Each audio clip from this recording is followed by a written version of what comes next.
Hello friends, welcome to angel Blessy vlogs. இன்றைக்கி நம்ம சேனலில் ரொம்ப சாஃப்டான டேஸ்டான ஹெல்த்தியான ரவா மில்க் கேக் தான் பண்ண போகிறோம். இது ரொம்ப ஸ்பான்ச்சியாக ரொம்ப டேஸ்ட்டாக இருக்கும். இது பண்ணுறதும் ரொம்ப ஈஸி, சீக்கிரம் பண்ணிடலாம். இப்போது ஒரு கடாய் அடுப்பில் வச்சிடலாம். அதில் ஒரு டேபிள் ஸ்பூன் அளவுக்கு நெய் சேர்த்துடலாம்.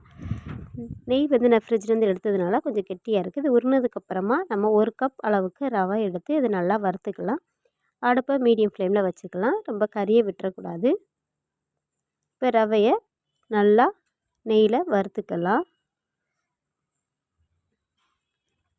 இதுக்கு வந்து நம்ம பால் எடுத்து வச்சுக்கணும். நம்ம ரவா பால் கேக் தான் பண்ண போகிறோம். நீங்கள் காய்ச்சின பாலாக இருந்தாலும் சரி, காய்க்காத பச்சை பாலாக இருந்தாலும் சரி. நான் காய்க்காத பால் தான் எடுத்திருக்கேன். சுத்தமான பசுமாட்டு பால் தான். இப்போ ஒரு கப் ரவைக்கு நம்ம 3 கப் வந்து பால் சேர்க்கணும். 1க்கு 3 அளவு, சரிங்களா?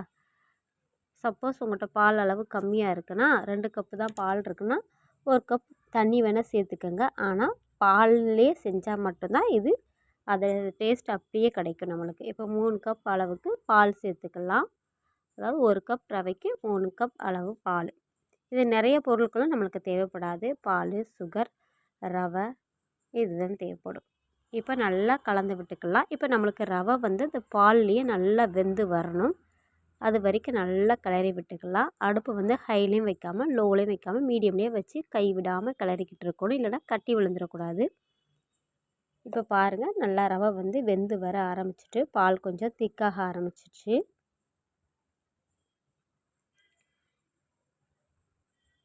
இது பண்ணுறது ரொம்ப ஈஸி. 10 நிமிஷத்துலேயே வேலை முடிஞ்சிடும். ஏன்னா சீக்கிரமே ரவையும் வெந்துடும். அதனால் வந்து நம்மளை சீக்கிரமே வேலை முடிஞ்சிடும். இப்போ பாருங்கள், ரவை வந்து நல்லா கெட்டியாக ஆரம்பிச்சிருச்சு. இப்போ நாம் வந்து வாசனைக்காக இதுக்கு வந்து நம்ம ஏலக்காய் தூள் சேர்க்க போகிறோம். அப்புறம் லைட்டாக பிஞ்சு சால்ட்டு சேர்த்துக்கணும்.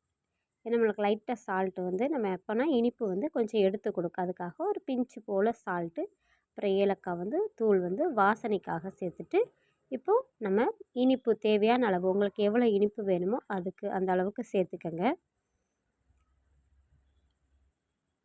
நான் இப்போ ஒரு 150 கிராம் வந்து சீனி சேர்த்தேன். நீங்கள் உங்கள் தேவைக்கு தக்கன. நான் வந்து ரொம்ப ஸ்வீட்டாக இருக்காது, கொஞ்சம் லைட் ஸ்வீட்டாக தான் நான் வந்து செய்வேன்.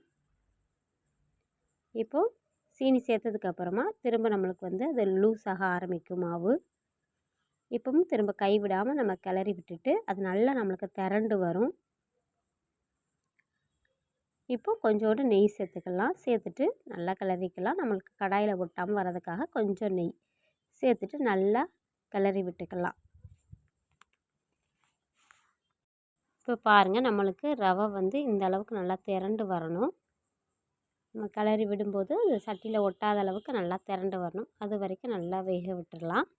இப்போ நம்ம ஒரு பிளேட்டில் வந்து நெய் தடவிக்கலாம். நெய் இல்லைனா தேங்காய் எண்ணெய் ஏதாவது தடவிக்கலாம். பட்டர் ஏதாவது தடவி வச்சுக்கோங்க. நான் தட்டில் தான் நம்ம ஊற்றி வைக்க போகிறோம்.